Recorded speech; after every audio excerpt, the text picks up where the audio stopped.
What's up, guys? It's Maddie Donna again. This is my second video coming back to the YouTube world. Today my topic is going to be on my weight. As you guys know, if you guys watched my previous video, I talked about how I have been diagnosed for PCOS for over 8 years now.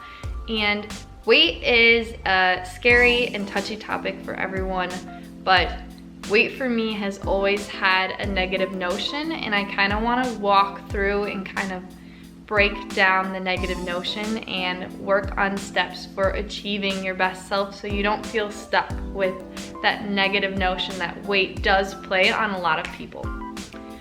I went from being the girl in high school before I was diagnosed with PCOS. I was skinny. As I said in my previous video, I was a 3-sport athlete. I was working out all the time as an athlete and running and doing everything that athletes do. So girls would tell me when I said, oh yeah, I don't get my period very much. They were like, well, it's because you're so skinny. That's why you don't get your period.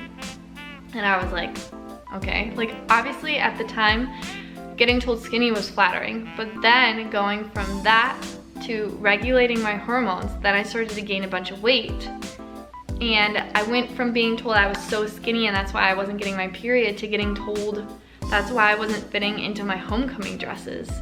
And that's totally different scales, but it was really hard on me because nobody in high school wants to go from like a dramatic difference in all of these symptoms, and I was going through them. And so the next part of this video, I wanted to share some of the pictures of me from the past to kind of better explain my journey with my weight.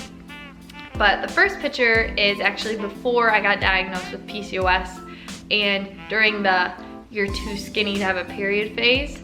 And yeah, so I was like on the beach looking good. Like, I don't think I thought that much about my weight at that point. But then as I got more older throughout high school, my homecoming dresses started to become really snug. And then when I would get injured, it would show even more how much weight affected me because I wasn't even training.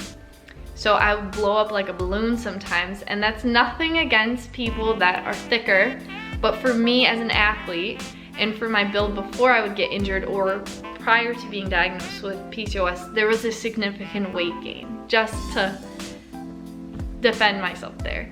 And then as I went through college, I started to gain more weight during college soccer. I would eat like all the other girls did, and I started to notice that I was holding on to a lot more weight, even though I was training like 6 to 7 days a week and doing stuff in my off season, working out all the time. But that's not to say that my health in regards to nutrition was anywhere near where it needed to be, especially for me.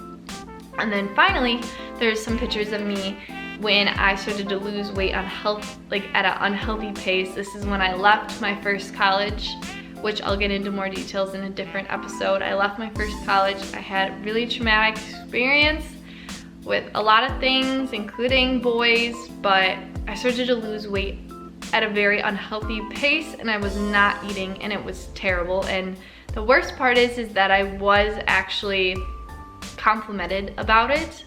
So it just kind of made things worse in a negative light, even though you were getting compliments. So there are some critical things that have impacted me strictly based off of the theme of the weight topic. My grandma, who looks like she's always looked like she could have been my mom. And then my mom and my sister are all gorgeous, beautiful women that are skinny, fit. They're all blonde right now. They're all blonde, and they've always been complimented and looked at, and it added an extra pressure for me to look at these women that are in my life and see how beautiful they are, and to know at the time that I didn't look like that. I know like our families can say, oh my gosh, you're so beautiful, like inside and out. Like, I know our families can say that, but like that's so different from us like feeling like we are beautiful. And there was a difference in weight, and I think it definitely played a role. Like, I had guys that were in my grade in high school, and they would ask me about my mom because they thought she was hot. And like, props to my mom for being a little chica, but it made me feel so insecure because I was supposed to be the youthful beauty or whatever that you want to feel like, and I didn't feel anything like that, and it was terrible. And I had the same thing happen in college too. All the guys would ask me about my friend, and I was like, hello, like I know I'm not like a hottie patati, but at least give me some attention. Like I have a personality, like I have a brain, I have 2 feet. Not that like that is like a huge bragging rights, but you know, like I just felt like there was no one like that thought I was pretty, and it sucked, and I felt like a lot of that had to do with weight. Some other stuff that happened was my ex-boyfriend, one of my ex-boyfriends messaged me a few years after we stopped dating and said to me that I looked so much more fit and like in a attractive way than when we were dating. And he was trying to compliment me, but I really did take it as an insult, because nobody wants to get told basically that they didn't look as good when they dated you, but then now they look better. Like, it's flattering in a way, but to me, I was just insulted. And then another ex-boyfriend of mine, he was really into health too, health and fitness, and I would complain about when I started to get bigger. Like, I would just like vent about it and be a little more not confident, and he would just not say anything. And I kind of started to feel like it was because he agreed with me, but like didn't know what to say to me, and it really hurt my feelings, and it just made me feel like I hadn't improved since my beginning of my health and fitness journey.